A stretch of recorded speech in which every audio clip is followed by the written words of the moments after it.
तो good afternoon. Basically आज जो टॉपिक है, आज टॉपिक के ऊपर हम बात करेंगे न्यूरोलॉजिकल डिसऑर्डर के ऊपर। तो न्यूरोलॉजी का मतलब नर्व के ऊपर हम स्टडी करते हो, और लॉजी मतलब स्टडी करना। ठीक है, न्यूरोलॉजी मतलब नर्व के ऊपर स्टडी किया जाता है। ठीक है, तो हम उसको बोलते हैं न्यूरोलॉजी बोलते हैं। तो कहाँ पे हमारा नर्व का जो सबसे पैक्ड, जहाँ पे नर्व्स सारे नर्व्स एक जगह से आया है, वो हमारा ब्रेन है। तो अगर आप ब्रेन को एनाटॉमी, आप ग्रॉसली एनाटॉमी देखोगे, तो आप देख पा रहे होंगे एक पिक्चर से। इस पिक्चर्स में आपको दिखा रहा होगा।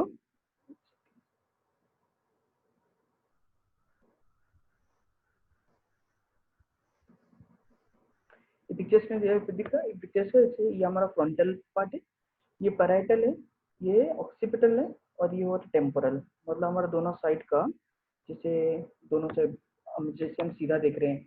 फर्स्ट जो ये वाला नीचे ये वाला पार्ट देखो, यहाँ पे जहाँ पे मेरा क्रॉसर चल रहा है, ये वाला जो पार्ट है ये फ्रंटल पार्ट हो गया, ये वाला ऊपर वाला हो गया पैराइटल हो गया, ये साइड वाला, दो साइड वाला, अगर राइट हो लेफ्ट हो, दो साइड वाला ये हो गया टेम्पोरल पार्ट हो गया, करेक्ट।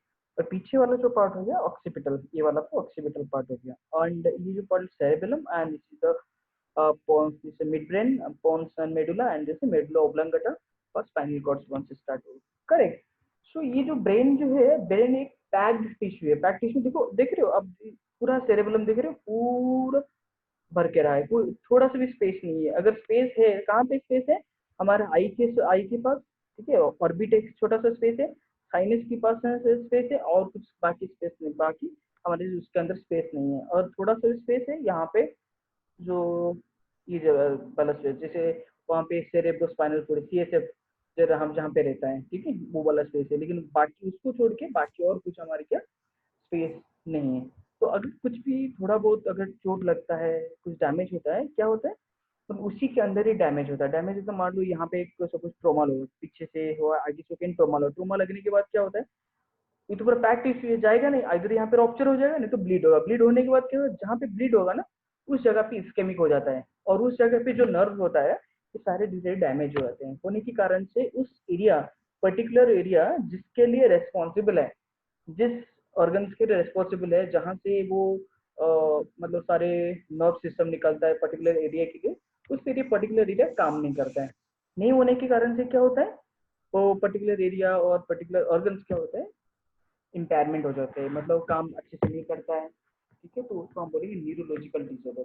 तो हम अगर रिलेटेड टू आई पढ़ेंगे, so related eye, so there like, अगर आप रिलेटिव आई पढ़ेंगे तो हमारा जो आई का जो पार्ट है, बेसिकली सारे पार्ट्स तो ये करे होगा, लेकिन बेसिकली जो पार्ट्स होगा, यहाँ पे इंट्रैक अवेयरनेस होता है। ठीक है, जहाँ पे पिट्यूटरी पिट्यूटरी ग्लैंड रहता है, ऑप्टिक एज्मा है, और यहाँ पे विजुअल पाथवे है, यहाँ पे ऑक्सीपैरेट ऑक्सीपिटल पार्ट है। ठीक है, पैरेट ऑक्सीपिटल हो गया, इंट्रैक अवेयरनेस हो गया, ये सारे पार्ट। आई भी एक ब्रेन का पार्ट है। तो अगर कुछ भी थोड़ा सा भी डैमेज होता है, ब्रेन को डैमेज होता है, तो आई का जो पार्ट में डैमेज हुआ, आई का जो सेंसेशन का पार्ट है, पैरेटो ऑक्सीपिटल हो गया, पैरेटो टेम्पोरल हो गया, पैरेटो लाइक टेम्पोरल लोब हो गया, इंट्रैक अवेयरनेस पार्ट हो, ये सारे डैमेज होने के बाद आई में कुछ इफेक्ट आता है। सो दैट कंडीशन को हम धीरे धीरे करके डिस्कस करेंगे। तो that is called neurological disorder. तो क्या क्या न्यूरोलॉजिकल डिसऑर्डर है जो एसोसिएट करता है आई के साथ, एसोसिएट करता है, मतलब एसोसिएट आई के साथ में, आई इसमें अफेक्टेड रहता है, करेक्ट। सो अजय सर, ये जस्ट ब्रेन का ग्रॉस एनाटॉमी है। एक और बार बताता हूँ, ये फ्रंटल पार्ट है, ये पैरेटल है, ये टेम्पोरल है, एंड ये ऑक्सीपिटल है। एंड ये होता है हमारा पैरेटो ऑक्सीपिटल, ऑक्सीपिटल पर, this is the called the Pareto occipital.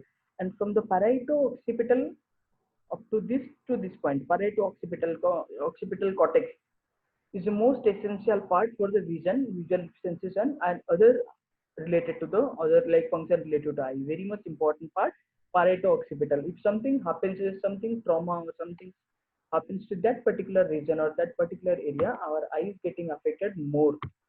Okay. सो ये वाला जो पार्ट है सबसे इम्पोर्टेंट है। सो इसको छोड़ के हमारे जो ब्रेन है, वो ब्रेन पे हमारे क्या होता है, जैसे मैंने आपको पहले बताया कि ब्रॉड में न्यूक्लियस होता है। तो देर आर 49 न्यूक्लियस प्रेजेंट है हमारी ब्रेन के अंदर, अंदर सेरेब्रम के अंदर इंट्रासेरेब्रल पूरा पैक्ड है। 49 न्यूक्लियस जो क्या करता है, हमारे सारे बॉडी ऑर्गन्स को कंट्रोल करता है।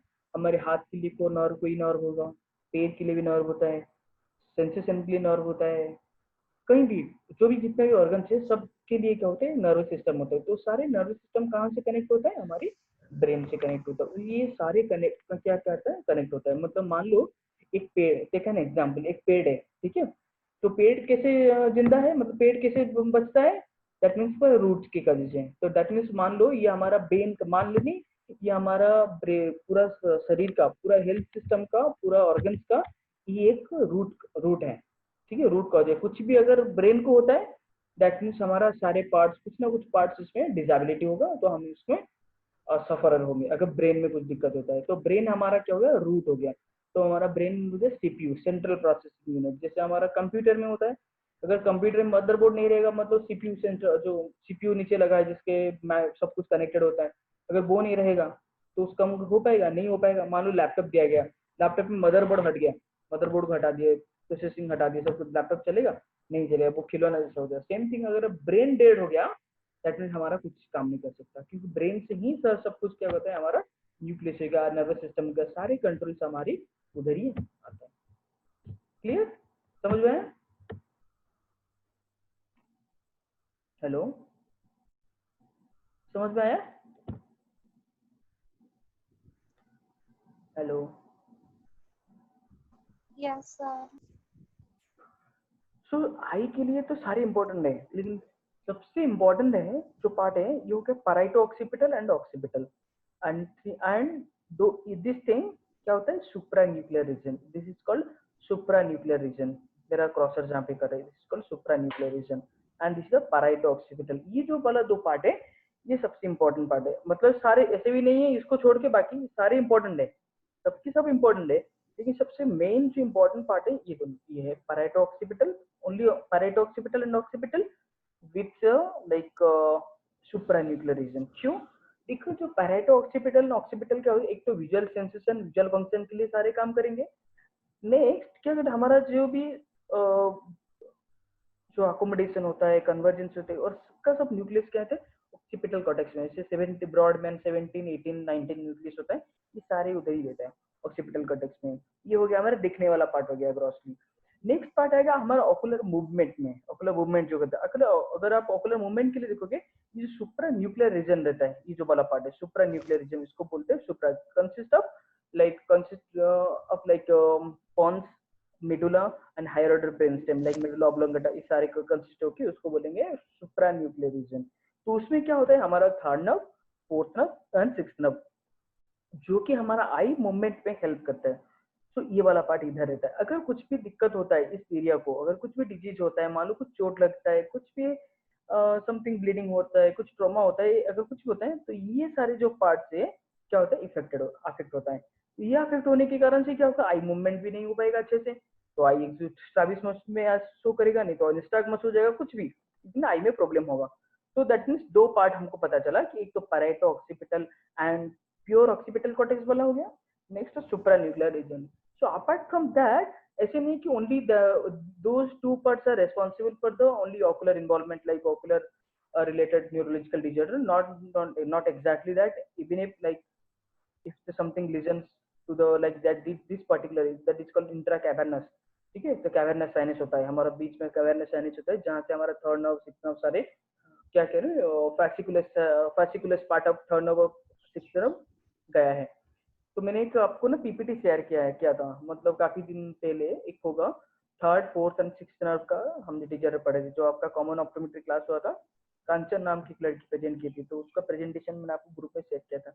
उस प्रेजेंटेशन में सब कुछ लिखा है, ठीक है, हाउ मेनी पार्ट्स अपना उसमें लिखा है। तो ब्रेन के लिए ये भी इंपॉर्टेंट है। सबसे इंपॉर्टेंट पार्ट वाला हमारा आई क्या होता है, parieto occipital occipital and supra nuclear region. Region में मैंने बताया क्या क्या होता है, एक और बार बताता हूँ।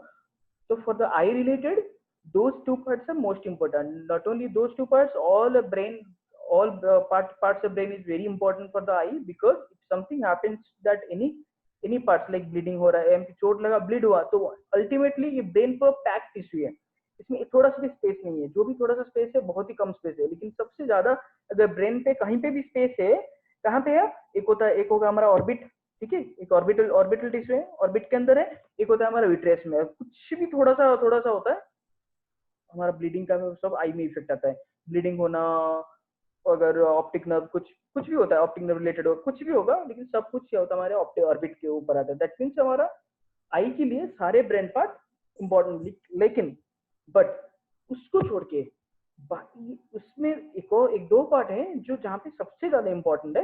एक होता है पैराइटल लोब, एक होता है ऑक्सीपिटल लोब, एक होता है टेम्पोरल है, टेम्पोरल साइड का जो हमारा सुप्रा न्यूक्लियर रीजन जो मैंने बता दिया। देखो यहाँ पे देखो, ये वाला हो गया पैराइटल लोब जो यहाँ पे दिख रहा है, ये वाला हो गया पैराइटल लोब, ये हो गया पैराइटो ऑक्सीपिटल हो गया, ये और ये पूरा प्योर वाला यहाँ से इधर देखो है पैराइटो ऑक्सी जो सॉरी ओनली ऑक्सीपिटल कॉर्टेक्स हो गया। दैट मीन्स यहाँ से लेकर यहाँ तक पैराइटो occipital cortex and occipital only pure occipital with supra nuclear reason, those two parts are very essential for the eye related neurological disorder। ठीक है, कुछ भी होता है, मान लो डायबिटीज बढ़ जा रहा है, हाइपरटेंशन बढ़ गया, अभी हम पढ़े थे हाइपरटेंशन बढ़ जाता है, डायबिटीज हो जाता है, होने के कारण से क्या होगा, यहाँ पे ब्लीडिंग भी हो सकता है, इस्केमिया भी हो सकता है, और क्या हो सकता है, इस न्यूक्लियस के ऊपर प्रेशर भी आ सकता है, आने के कारण से क्या होगा, विजन भी कम हो सकता है, और क्या होगा, आपका ऑकुलर मूवमेंट भी लॉस हो सकता है। That means those are neurological disorder like third nerve palsy हो गया, फोर्थ नर्व पाल्सी हो गया, फिफ्थ नर्व पाल्सी हो गया, जिसे हम पढ़ी सीबीआई कॉर्टिकल विजुअल इंपरमेंट। मतलब जो कॉर्टेक्स है, यहाँ पे मान लो किसी भी तरह का चोट लगा, मतलब एज रिलेटेड हो गया, एज रिलेटेड होने के कारण से इंफ्रैक्शन हो गया, इंफ्रैक्शन मतलब थक्का आ जाता है, ठीक है, मतलब कुछ स्ट्रोक वगैरह हुआ था, स्ट्रोक होने के कारण से वो स्ट्रोक तो ठीक हो गया, ब्लीडिंग तो ठीक होगा, लेकिन दैट पर्टिकुलर एरिया में क्या हुआ, इस्केमिक हो गया, जहाँ पे और ब्लड सप्लाई नहीं हो रहा है, ठीक है। तो उसमें क्या क्या होगा, इंफ्रैक्शन होने के कारण से क्या होता है, और visual sensation that particular area को नहीं जा पाते हैं, तो उसके बदले से हमारा क्या होता है, विजन सेंसेशन कम हो जाएगा, कम हो जाएगा। तो दैट मीन्स ये जो वाला पार्ट होता है सबसे इंपॉर्टेंट पार्ट होता है आई के लिए, ठीक है। इसको हम सीबीआई बोलते हैं, कॉर्टिकल विजुअल इंपेयरमेंट, जो आपकी बुक में है, सिलेबस में, that is called CBS, cerebrovascular accident. Cerebrovascular हमारा जो ब्रेन है, ब्रेन के अंदर मतलब like central artery, central artery, central vein है, सब कुछ वेन है, intra cavernous, right ventricle, left ventricle, सब कुछ है मिक्स करके, उसमें अगर थोड़ा सी कोई डैमेज होता है ब्लड वेसल्स, वो ब्लीड करने लगता है। अगर वो ब्लीड करता है तो सारे ब्रेन को पार्ट को थोड़ा थोड़ा कर अफेक्ट हो जाता है। तो जहां जहां पे बहुत ज्यादा अफेक्ट होता है उस एरिया में इस्केमिक हो जाता है, क्योंकि ब्लड सप्लाई नहीं होगा, ब्लड ब्लीडिंग हो रहा है, मतलब दूसरे पार्ट को नहीं जा पा रहे, तो ब्लीडिंग होने के कारण से क्या होता है, इस जगह पर इस्केमिक हो जाएगा।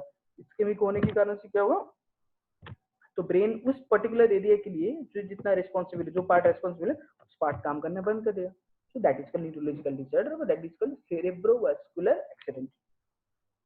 ठीक है, समझ में आया?